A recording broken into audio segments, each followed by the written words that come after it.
talking about all the issues relating to Harvey and after Harvey. Houston is growing. We continue to grow. There's nothing we can really do about that. It's a great city. People find out about it. They want to come. Got to get you to say county, though.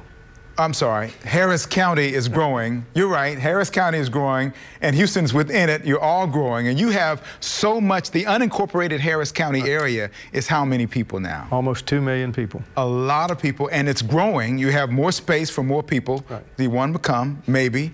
So how do you deal with the development so that the flooding issues that have been exacerbated by that development aren't higher risk in our county? You know, for quite some time, and then the reason I said that about county, people do say city, city, city, but the way our city and county have developed, unincorporated Harris County has almost 2 million people.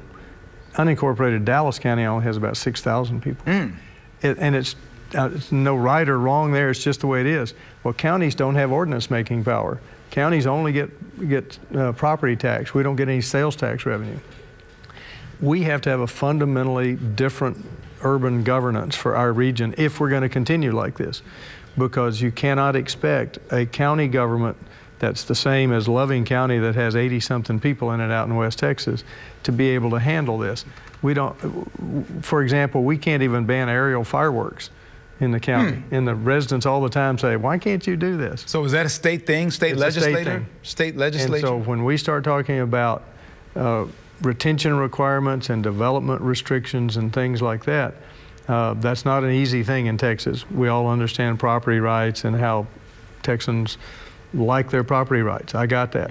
But if we're going to be an urban area, because see, within a few years, unincorporated Harris County will be larger than the city of Houston. So if we were our own city, we'd be 4th largest city in the U.S. So, you know, based upon the way the state legislatures work, I'm not feeling optimistic about you being able to get some changes in that dynamic. You were there once upon a time. How optimistic could you be about that? I'm more optimistic now than I would have been just a few months ago during the special session. I'll put it like that, when there was this great effort to restrict local government. And, you know, I've obviously had a lot of meetings with some state leaders, and I don't think we're going to see those efforts, because now they've seen what Harris County Office of Emergency Management does and what kind of restriction would have done to us. It would have been terrible. What's the headline on what we've just been through? I mean, if you were going to write the headline about how we have come through this and the challenges of going forward, I know we're talking about possibly taxes, both in the city and the county, to upgrade a lot of the infrastructure and change the whole new ball game. And it sounds like you want to have everybody just come together in one big think tank, if you will, and reimagine how we're going to do our flood and our development. We have to. If I had a tagline, I would say it's something like, we survived and we are committed. And when does that process start, and who's going to do that? Is that going to be something that you and Mayor Turner, or you're I think it's already started, just the conversation. It will be more formalized. You've got Chancellor Sharp from Texas A&M that the governor has tasked. Well, in one of the ironic twists, John Sharp and I went to the Texas legislature the same year. We've known each other for a long time. He can look at it from a statewide effort. We can look at it here. I have to remind people all the time, cities like Baytown and Pasadena and South Houston and Galena Park, you can't leave those out of the mix. Those got hammered.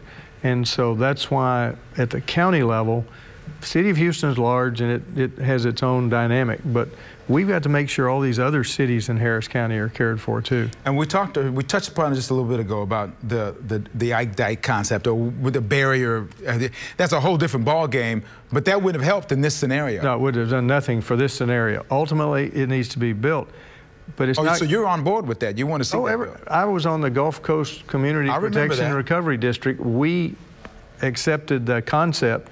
But now what has to happen is we need to quit having press conferences saying everybody's for it, and the Corps of Engineers needs to design it and present that design to Congress, and Congress needs to fund it. Who's going to kick them in the rear end and make it happen? Well, I've already had that conversation with the Corps during this event. But you know, I'm not picking on anybody here, but everybody keeps saying, I'm for it, I'm for it, I'm for it. Well, we've said we're for it. Not the specific design, you have to know what it's going to look like. That's a Corps project. They need to pick a design and take it to Congress, and they say that could take 2 years. You have a sense of urgency about all of this getting done? Sure, because if the longer you let it go, then people forget. Yeah. Judge Emmett, thank you. We always appreciate you coming in. Hopefully next time, not after such a let's talk about something happy next time. No, we'll talk about the dome. How Thank about you. that? It would have been useful, right? I know, you're right. That's another topic for another day. Judge Ed Emmett, thank you.